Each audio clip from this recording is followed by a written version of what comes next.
ప్రభు అయిన యేసు క్రీస్తు నామంలో మీకందరికి వందనాలు తెలియజేస్తున్నాను. ఎబ్రిలకు రాసిన పత్రిక 2వ భాగం. కుమారుడు దేవదూతల కంటే ఎందుకు గొప్పవాడు? లేఖన భాగము ఎబ్రి 1వ అధ్యాయం 5 నుంచి 2వ అధ్యాయం 18వ వచనం దాకా. ప్రధాన అంశం: యేసుక్రీస్తు దేవదూతల కంటే అనంతమైన రీతిలో గొప్పవాడు. ఎందుకంటే ఆయన దైవిక కుమారుడు, సింహాసనంపై ఆసీనుడైన రాజు, సృష్టికర్త మరియు సృష్టికి ప్రభువు. అలాగే తన ప్రజల రక్షణను నెరవేర్చడానికి మనిషిగా మారిన దయామయుడైన ప్రధాన యాజకుడు. ప్రధాన ప్రశ్న: కుమారుని యొక్క సంపూర్ణ ఔన్నత్యాన్ని మనం ఎందుకు గుర్తించాలి? మరియు ఆయన అనుగ్రహించిన గొప్ప రక్షణకు ఎలా స్పందించాలి? పరిచయం: ఎబ్రి 1వ అధ్యాయం 4 వచనాల్లో కుమారుని ఔన్నత్యాన్ని స్థాపించిన తర్వాత రచయిత ఇప్పుడు ఆ ఔన్నత్యాన్ని మరింత వివరంగా వివరించడం ప్రారంభిస్తాడు. ఆయన చేసే మొదటి పోలిక దేవదూతలతో ఉంటుంది. ఆధునిక పాఠకులకు ఈ పోలిక వింతగా అనిపించవచ్చు. క్రీస్తు దేవదూతల కంటే గొప్పవాడని నిరూపించడానికి ఇంత సమయం ఎందుకు వెచ్చించాలి? కానీ ఆనాటి పాఠకులకు దేవదూతలు దేవుని ప్రత్యక్షత, పరలోక ఆరాధన మరియు ధర్మశాస్త్రం ఇవ్వబడడంతో సన్నిహిత సంబంధం కలిగి ఉండేవారు. దేవదూతలు దేవుని మహిమగల సేవకులు. కానీ రచయిత తన పాఠకులు ఒక ముఖ్యమైన విషయాన్ని అర్థం చేసుకోవాలని కోరుకుంటున్నారు. కుమారుడు దేవదూత కాదు, కుమారుడు దేవదూతల కంటే అనంతమైన రీతిలో గొప్పవాడు. ఈ వాదన 2 దశల్లో జరుగుతుంది. ఎబ్రిలకు రాసిన పత్రిక 1వ అధ్యాయం 5 నుంచి 14 క్రీస్తు ఔన్నత్యాన్ని స్థాపిస్తుంది. ఆ తర్వాత ఎబ్రి 2వ అధ్యాయం 1 నుంచి 18 ఆ సత్యం యొక్క ఆచరణాత్మక ఫలితాలను వివరిస్తుంది. ఇందులో 7 ప్రధాన విషయాలు కలవు. మొదటగా, కుమారునికి తండ్రితో ఒక ప్రత్యేకమైన సంబంధం ఉంది.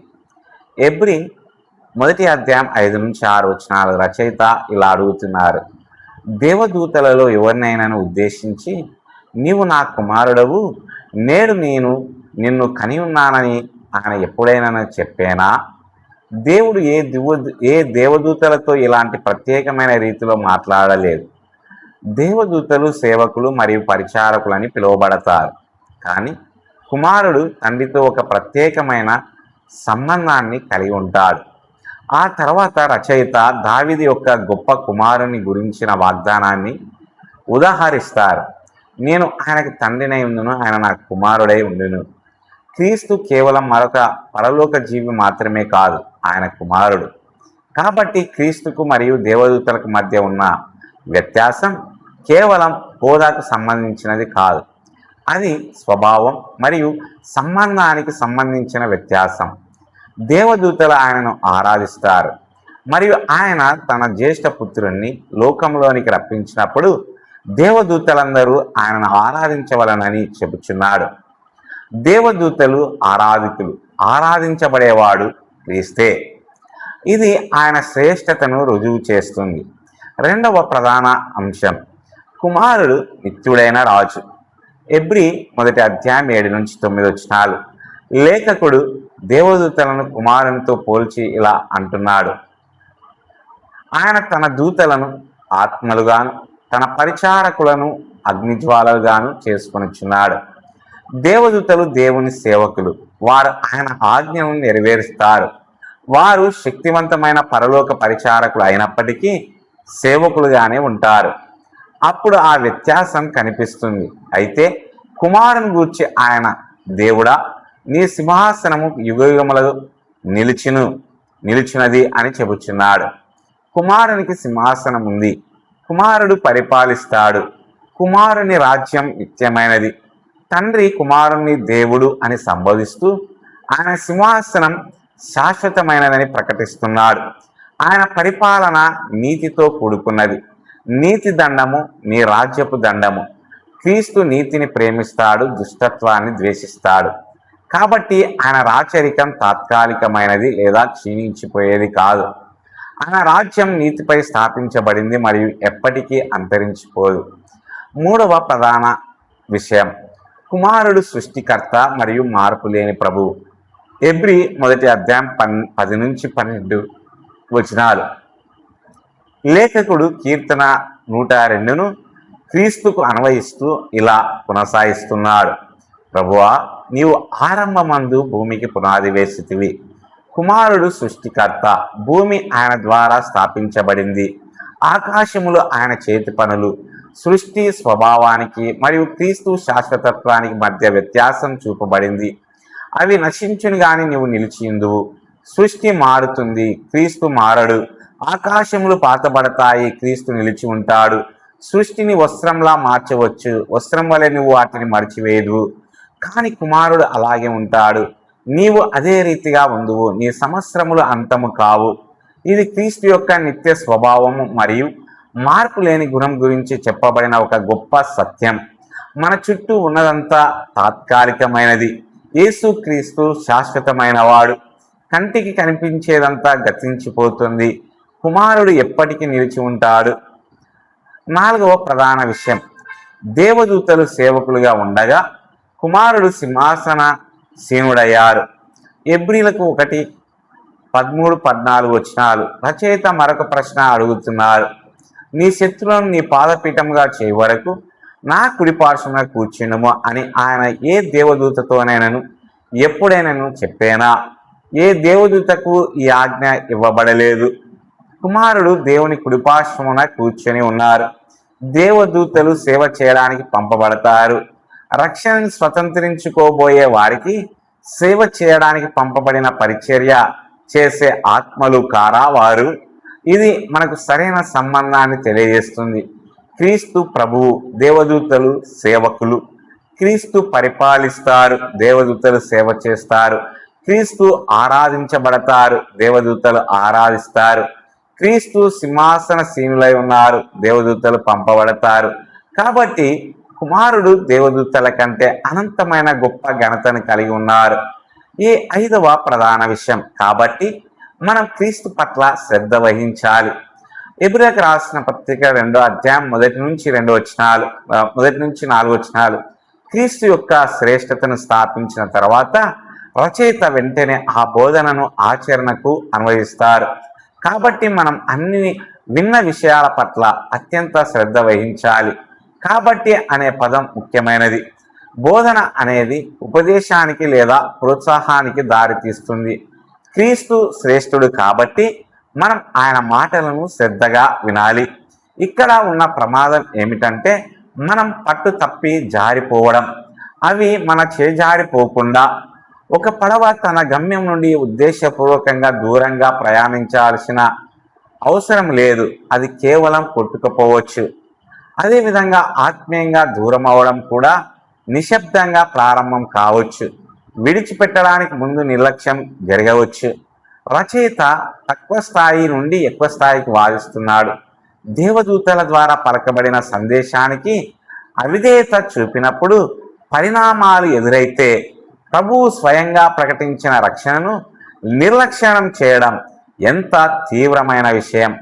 గొప్ప ప్రమాదం కేవలం క్రీస్తును బహిరంగంగా తిరస్కరించడం కాదు, ఆయనను నిర్లక్ష్యం చేయడమే. రక్షణ ఈ విధంగా వర్ణించబడింది. అంత గొప్ప రక్షణ, దాని కర్త, దాని నెరవేర్పు, దాని ఆశీర్వాదాలు మరియు దాని అంతిమ ఫలితం కారణంగా అది గొప్పది. కాబట్టి క్రీస్తు రాకడ మన బాధ్యతను తగ్గించదు, అది దానిని పెంచుతుంది. ఆరవ ప్రధాన విషయం, దేవుని సంకల్పాన్ని నెరవేర్చడానికి కుమారుడు మానవుడయ్యాడు. హెబ్రీయులకు రాసిన పత్రిక 2:5-9 వచనాలు. రచయిత ఇప్పుడు ఒక స్పష్టమైన కష్టాన్ని ప్రస్తావిస్తున్నాడు. క్రీస్తు దేవదూతల కంటే శ్రేష్ఠుడైతే ఆయన దేవతల కంటే తక్కువవాడు ఎందుకయ్యాడు? కీర్తన 8 నుండి ఈ వచనం ఉదాహరింపబడింది. నీవు అతనిని దేవదూతల కంటే కొంచెం తక్కువగా చేసెను. దీనికి సమాధానం క్రీస్తు అవతారంలో ఉంది. ఆయన తాత్కాలికంగా మానవ బలహీనత స్థితిలోకి ప్రవేశించారు. ఆయన నిజంగా మానవుడయ్యాడు, కానీ ఆయన అవమానానికి ఒక ఉద్దేశం ఉంది. మహిమ మరియు ఘనతతో కిరీటం ధరించిన మరణ శ్రమ కొరకు. మరణ శ్రమ కొరకు క్రీస్తు దేవదూతల కంటే తక్కువ వాడయ్యాడు. నిత్య కుమారుడు మరణించడం కొరకు మానవత్వంలోకి ప్రవేశించాడు. ఆయన అవమానం ఓటమి కాదు, అది మహిమకు మార్గం. దేవుని విమోచన ఉద్దేశంలో ఆయన ప్రతి వ్యక్తి కొరకు మరణాన్ని రుచి చూశాడు.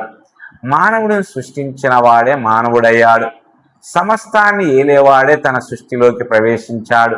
దేవదూతల కంటే ఉన్నతుడైన వాడు పాపులను రక్షించడం కొరకు కొంతకాలం దేవదూతల కంటే తక్కువ వాడయ్యాడు. 7వ ప్రధాన విషయం, వారిని రక్షించడానికి కుమారుడు తన సహోదరుల వలె అయ్యాడు. ఎబ్రిలకు రాసిన పత్రిక 2వ అధ్యాయం 10 నుంచి 18. అవతారం ఎందుకు అవసరమైందో రచయిత ఇప్పుడు వివరిస్తున్నాడు. ఎవరి నిమిత్తం సమస్తమును ఉన్నవో, ఎవరి వలన సమస్తం ఉన్నవో ఆయనే అనేకులైన కుమారులను మహిమలోనికి తెచ్చుటకు యుక్తమై ఉన్నాడు. అనేకులైన కుమారులను మహిమలోనికి తీసుకురావడమే దేవుని ఉద్దేశం.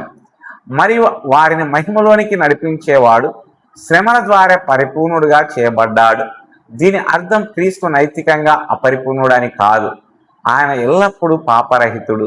బదులుగా శ్రమల ద్వారా ఆయన తన రక్షణ కార్యాన్ని నెరవేర్చడానికి సంపూర్ణ అర్హతను పొందారు. అప్పుడు ఒక అద్భుతమైన వాక్యం వస్తుంది, పరిశుద్ధపరచువాడును పరిశుద్ధపరచబడువారును అందరూ ఒక్కరి వారే. క్రీస్తు తన ప్రజలను సహోదరులని పిలవడానికి సిగ్గుపడలేదు. ఆయన మానవ జాతిలోనికి పూర్తిగా ప్రవేశించారు. ఆయన వారి రక్త మాంసములలో పాలు పంచుకున్నారు. మరియు దీని వెనుక ఉన్న ఉద్దేశం చాలా స్పష్టమైనది.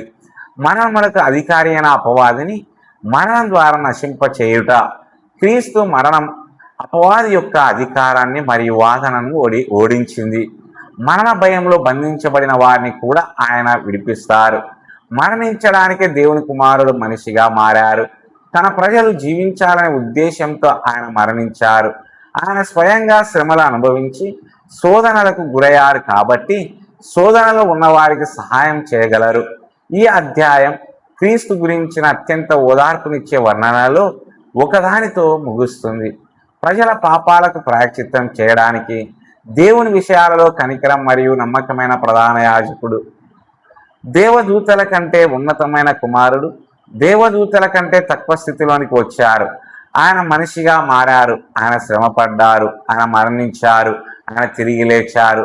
మరియు ఇప్పుడు ఆయన తన ప్రజలకు కనికరం మరియు నమ్మకమైన ప్రధాన యాజకునిగా సేవ చేస్తున్నారు. ముగింపు. ఎబ్రిలకు రాసిన పత్రిక 1వ అధ్యాయం 5 నుంచి 2వ అధ్యాయం 18 మనకు క్రీస్తు గురించిన అద్భుతమైన చిత్రాన్ని అందిస్తుంది. ఆయన దేవుని అద్వితీయ కుమారుడు, దేవదూతలు ఆరాధించే వ్యక్తి, నిత్యుడైన రాజు, ఆకాశమును మరియు భూమిని సృష్టించిన వాడు, మార్పు లేని ప్రభువు, దేవుని కుడిపార్శ్వన సింహాసనసీనుడైన పరిపాలకుడు, మనిషిగా అవతరించిన కుమారుడు, తన ప్రజల కోసం శ్రమపడి మరణించినవాడు, అపవాదిని ఓడించిన విజేత అయిన రక్షకుడు, కనికరం మరియు నమ్మకమైన ప్రధాన యాజకుడు. కాబట్టి ఈ హెచ్చరికను విస్మరించలేము. క్రీస్తు నుండి దూరమైపోకండి. దేవుని సేవకుల ద్వారా వచ్చిన సందేశమే విధేయతను కోరినప్పుడు, దేవుడే స్వయంగా తన కుమారుని ద్వారా మాట్లాడినప్పుడు మనం ఎంత శ్రద్ధగా వినాలి. క్రీస్తు దేవదూతల కంటే గొప్పవారు. ఆయన ప్రతి దూత కంటే గొప్పవారు. ఆయన ప్రతి మతపరమైన వ్యవస్థ కంటే గొప్పవారు. ఆయన భూ సంబంధమైన ప్రతి అధికారం కంటే గొప్పవారు. దేవదూతల కంటే అనంతంగా గొప్పవారైన ఆయన మనలాంటి వారిగా మారడానికి, మన కోసం బాధపడడానికి, మన కోసం మరణించడానికి మరియు మన కనికరం గల నమ్మకమైన ప్రధాన యాజకునిగా ఉండడానికి తనను తాను తగ్గించుకున్నారు. కాబట్టి క్రీస్తుపై శ్రద్ధ వహించండి. ఆయన అనుగ్రహించే రక్షణను గట్టిగా పట్టుకోండి మరియు ఆయన నుండి ఎన్నడూ దూరమైపోకండి. దేవుడు ఈ మాటలు దీవించునుగాక. ఆమెన్.